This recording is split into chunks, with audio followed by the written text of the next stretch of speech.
A importunação sexual tem sido um dos assuntos mais repercutidos nas redes sociais após o MC Guimê e o lutador Cara de Sapato serem expulsos do Big Brother Brasil. Eles foram acusados de importunar sexualmente Dania Mendes, convidada vinda do reality La Casa de los Famosos do México para o intercâmbio no BBB.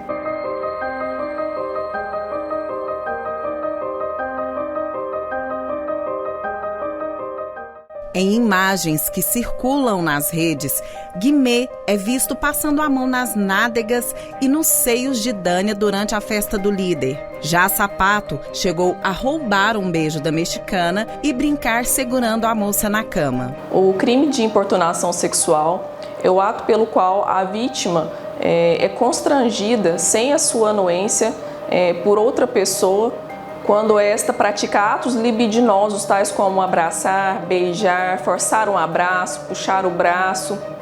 E estes atos, sem a anuência da vítima, caracterizam o crime de importunação sexual, podendo esta pessoa que o cometeu pegar uma pena de 1 a 5 anos de reclusão.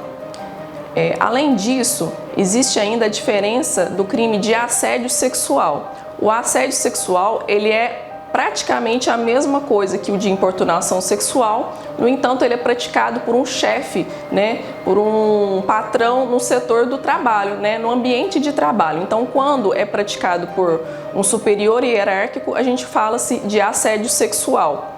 E quando é praticado em qualquer outro local, em qualquer outra situação, mesmo que em estado de embriaguez, a gente fala que é o crime de importunação sexual. Então, sempre quando a vítima lhe colocar um limite e falar que não é não, encontra-se aí o crime da importunação sexual. E para que seja feita qualquer tipo de denúncia, a vítima pode estar entrando em contato com a polícia local, ou até mesmo procurando a delegacia mais próxima.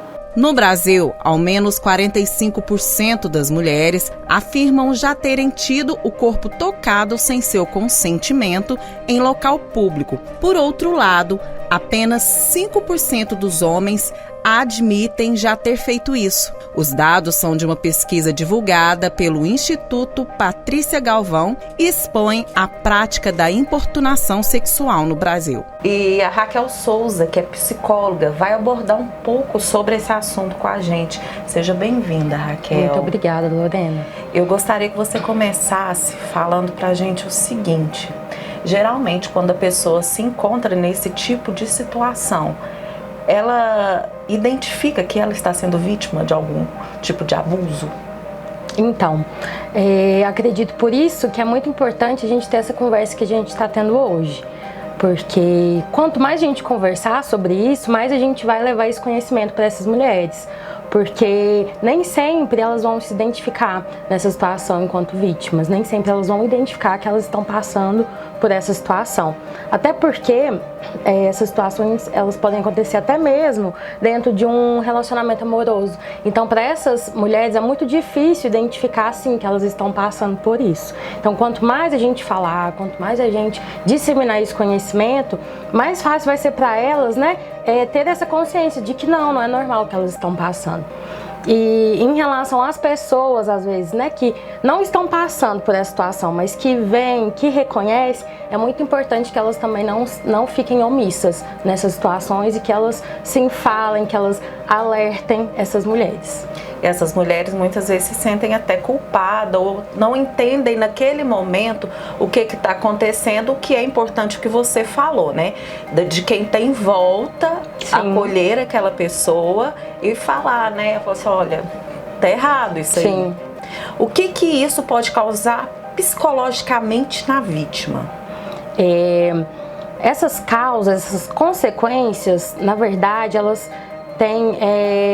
são muito individuais de cada pessoa, elas vão se demonstrar de formas muito particulares de cada um.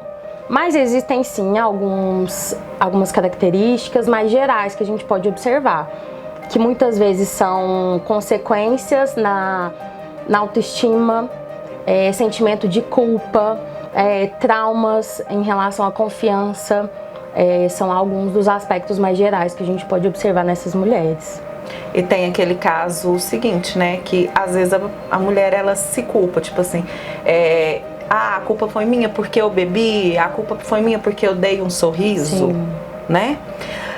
Raquel, qual que é a forma que eu posso acolher uma vítima de abuso? O primeiro passo, Lorena, é ouvir essa pessoa sem julgamentos, ouvir o que ela tem para dizer de fato, né? Sem tentar fazer nenhum julgamento sobre aquilo, sem duvidar do que ela está falando, né? E após essa escuta inicial, orientá-la para que ela procure, né? Os órgãos competentes, né? Para poder haver a denúncia de fato e também orientá-la para procurar o serviço de saúde mental, que vai ser muito importante. Certo, e é importante a gente falar, né? Não é não. Claro, com certeza. O que você tem para dizer para quem está nos acompanhando agora com relação a esse não? Porque muitas vezes a gente está em festas, baladas, né? A pessoa, que seja o homem ou a mulher, né? Toma um pouquinho a mais, dá, igual eu já falei aqui algumas vezes, deu aquele sorriso, aí a pessoa tá me dando moral, aí acha que uma passadinha de mão é normal, acha porque sorriu eu posso ir lá dar um beijo. Aí eu falei não, aí a pessoa insiste, não, mas ela está sorrindo, mas às vezes aquele sorriso é de nervoso. Sim, claro, né? O que você tem a dizer?